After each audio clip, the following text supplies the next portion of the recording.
off the script here a little bit because I want to honor all of the presenters here with their time. I know that they had a lot of information to share. I know that they modified their presentation to try to accommodate. So what I'm going to do is give like about 5 minutes that you can ask questions to any of the panelists. I know that, our first, with Dr. Wilkins, some of you were writing like crazy, and I tried to keep up until my fingers started cramping. I have a question for William. My question would be, is this truck that he's letting go, is it a Ford Raptor, and is it for sale? Every time, sir, just let it So I'm going to open the floor. If you have any questions, raise your hand, and you can ask any of the panelists. We'll take about 4 or 5 minutes right in front of me. So I was involved in a movement in Bellingham 5 years ago when the threat of the Cold War descended on this whole region, to have a local ordinance, a Bellingham City ordinance adopted by the initiative procedure that would have banned the coal trains, said that corporations that want to transport coal through Bellingham are not legal persons and don't have constitutional rights, and would have said that the ecosystems of Bellingham have a right to thrive. The city sued us to keep the thing off the ballot and succeeded, because the legal system, as we've heard repeatedly, doesn't support any such thing, particularly from upstart little cities. Not to speak of anybody else who tries to thwart the system. But the group has sort of come to life again now. And what we're heading towards, I'm not quite sure how this is all going to work, but trying to recognize that the Salish Sea is a legal person, has rights to thrive, to evolve on its own terms. And I guess I'm really making an announcement. Yeah, I'm waiting for the question. Well, I'll just say. Think about it. I'll just say that Stony Bird, for those who don't know, and he was right. I forgot to mention the rights of the Salish Sea discussion that we had yesterday.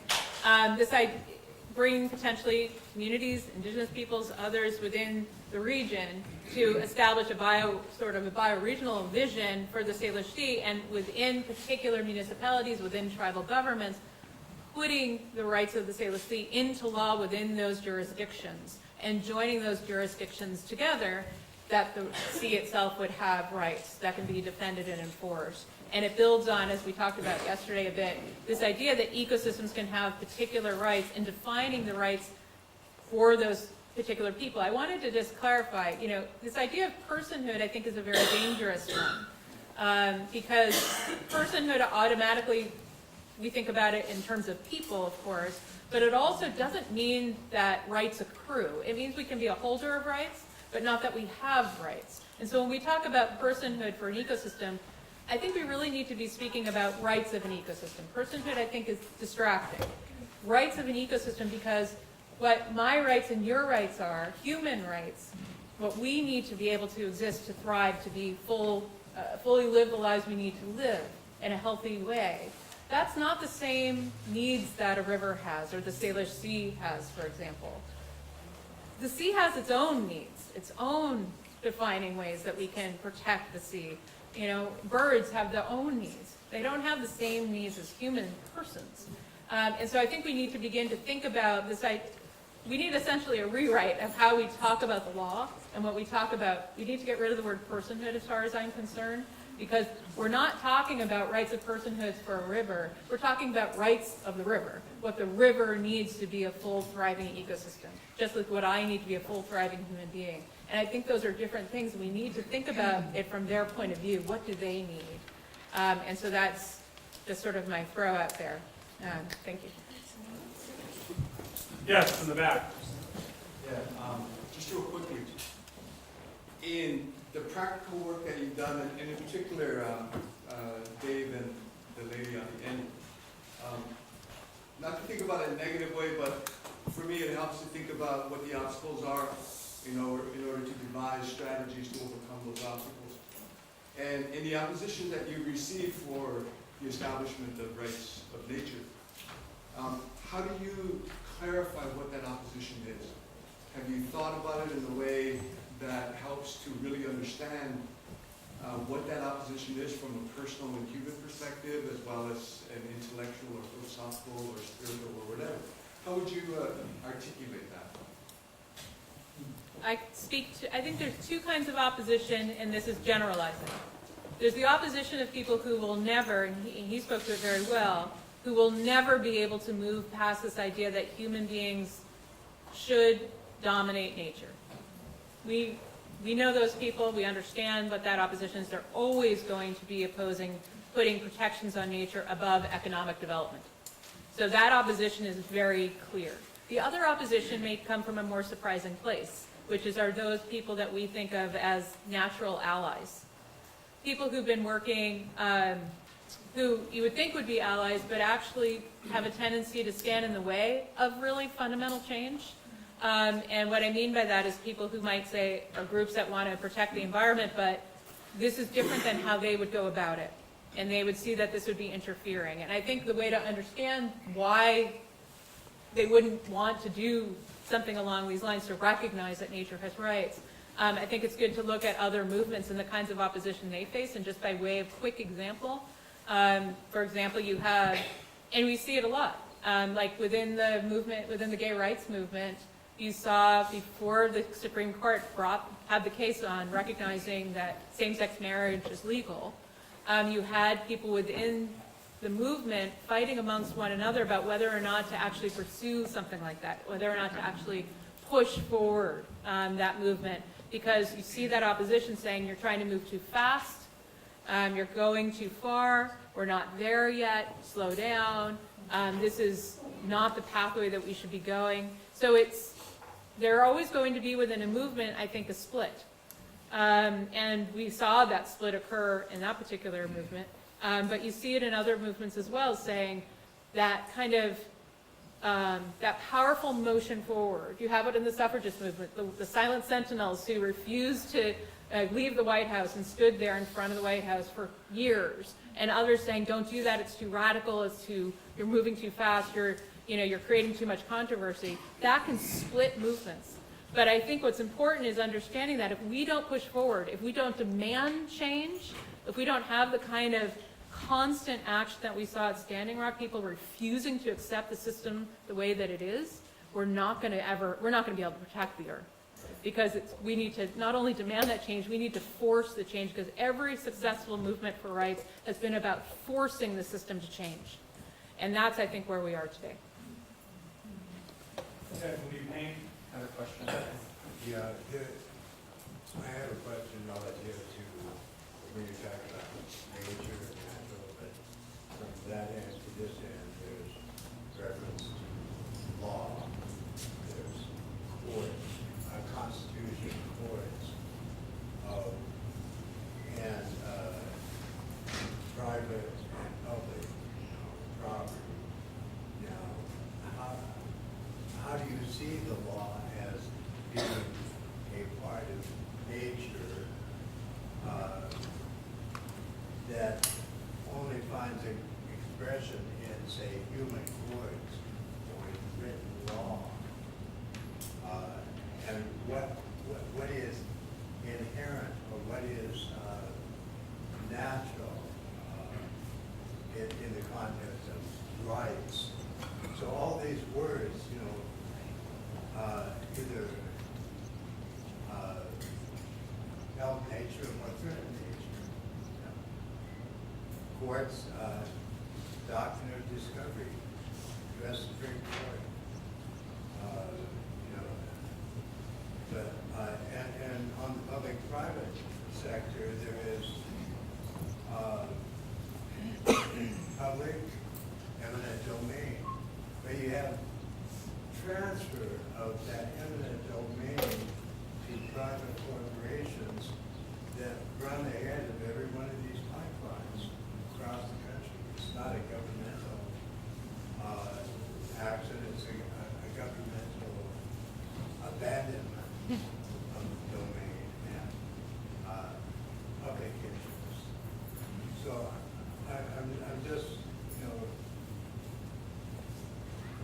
you know, are you proposing new structures, new attitudes, a new human? I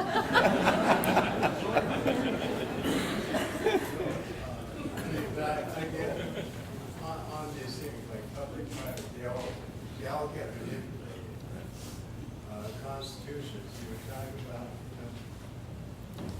does nature not have a protection unless there's a constitution?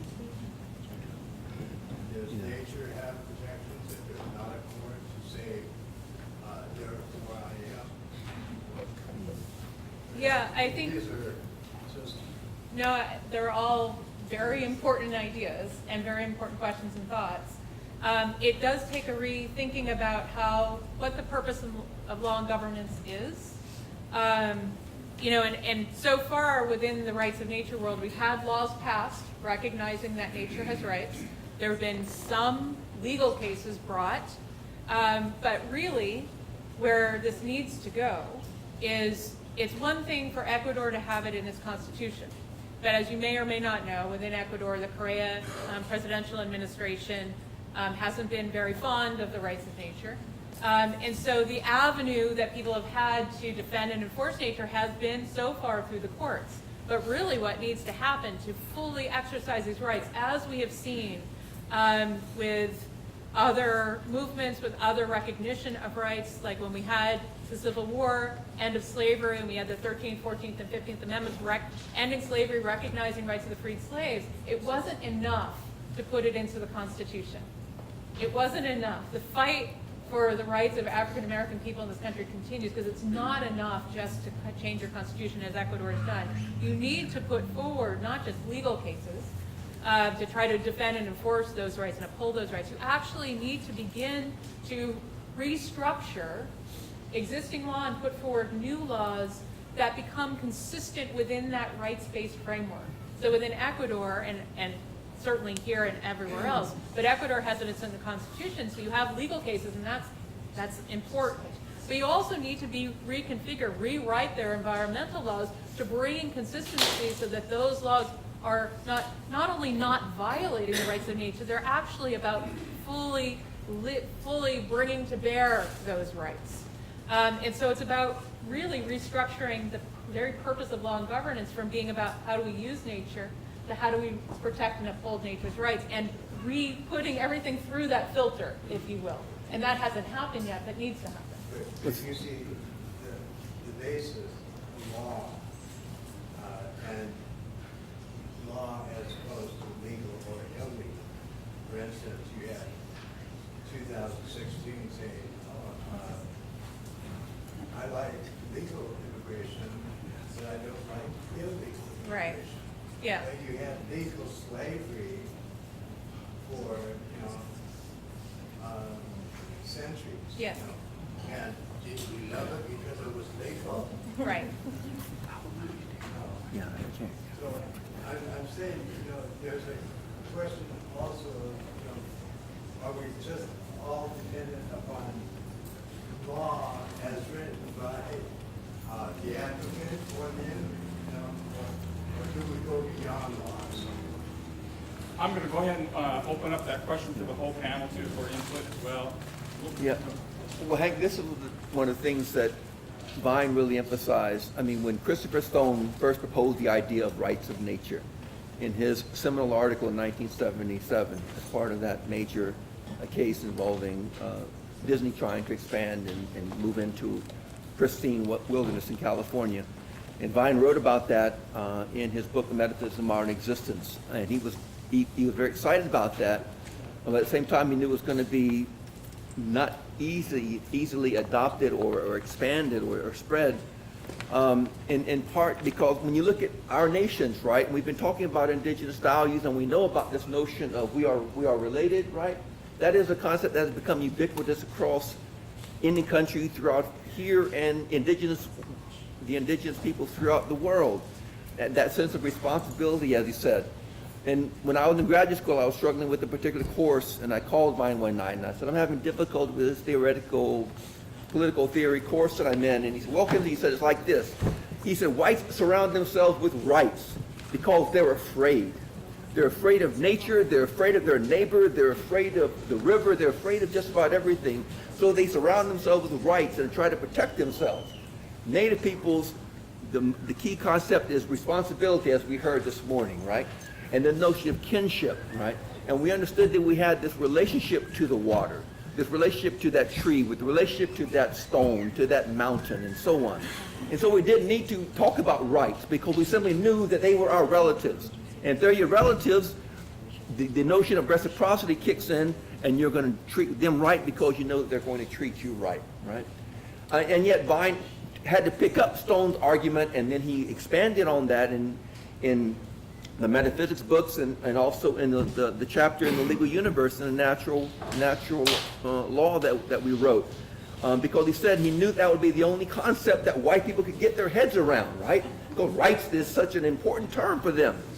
And so it's not going to be easy, though, because when you look at the conflicts that have erupted over the years between environmental groups when they try to ally with native peoples, right? We saw that in the macaw whaling issue, right? When the macaw decided they wanted to revive the whaling process, they went out there and they shot a whale. And the environmentalists freaked out and started calling us savages all over again, right? And that's one of the problems that we have trying to build these broader alliances, because we understand as native peoples that the earth provides for us, but we also provide for the earth, right? There is this practical notion. And for non-Indians, frequently they'll designate an area wilderness because they don't want anybody to go in there. See, and there's that kind of pure theoretical relationship is not something that native peoples identify with.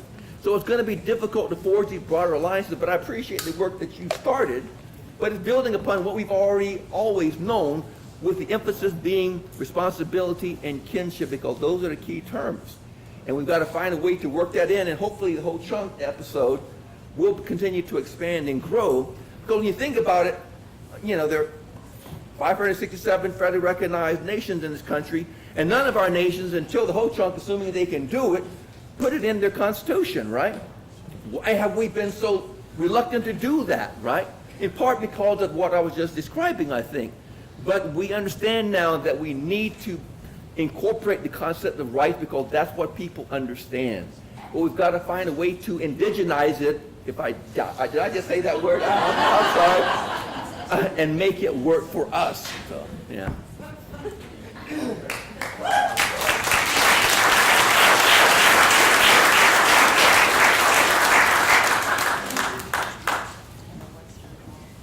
I'm going to go back to the cultural DNA piece and point out that we need to pay attention to our words, that water is not a resource, the air is not a resource, humans aren't a resource, these are all gifts.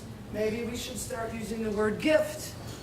I'm part of the Department of Natural Resources. I'm Wisconsin Conservation Congress delegate, and I went to our Congress, and I went up to the mic and I said, when are we going to start to look at this environment that we are making rules for as something that we have a relationship with? When will we stop calling it a resource? When will we stop managing it? Why don't we just interact with it in a good way? Why do we need to use the word manage? Why don't we start changing the lexicon, right? We have a lexicon of dominance, violence, and exploitation in this country, and it goes across all cultures. So each and every one of us need to look at how our language reflects the violence and the exploitation of the growth industrial era that we're in, and change those words. Start using different words, different concepts. And then the public perception will start to change. Our images will change.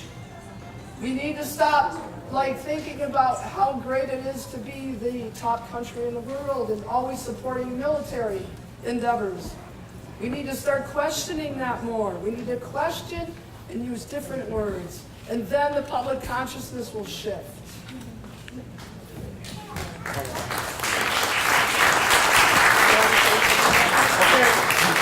I want to get that. Thank you. Did you want?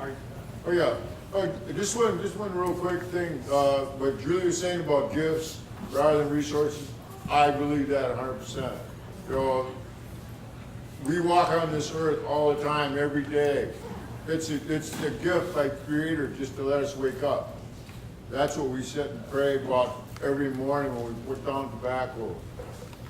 When we sit and we talk about all these things outside of us.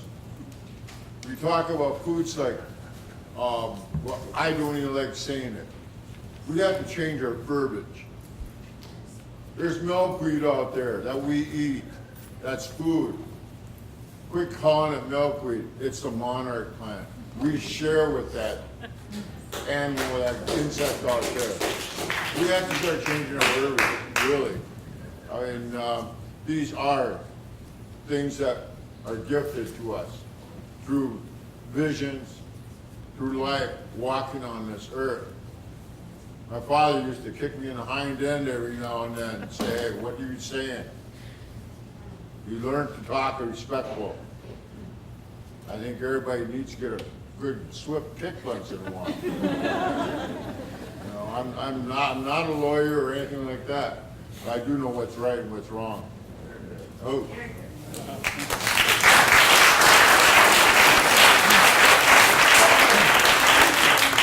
A couple things. Well, actually, thank you for ending on that swift kick.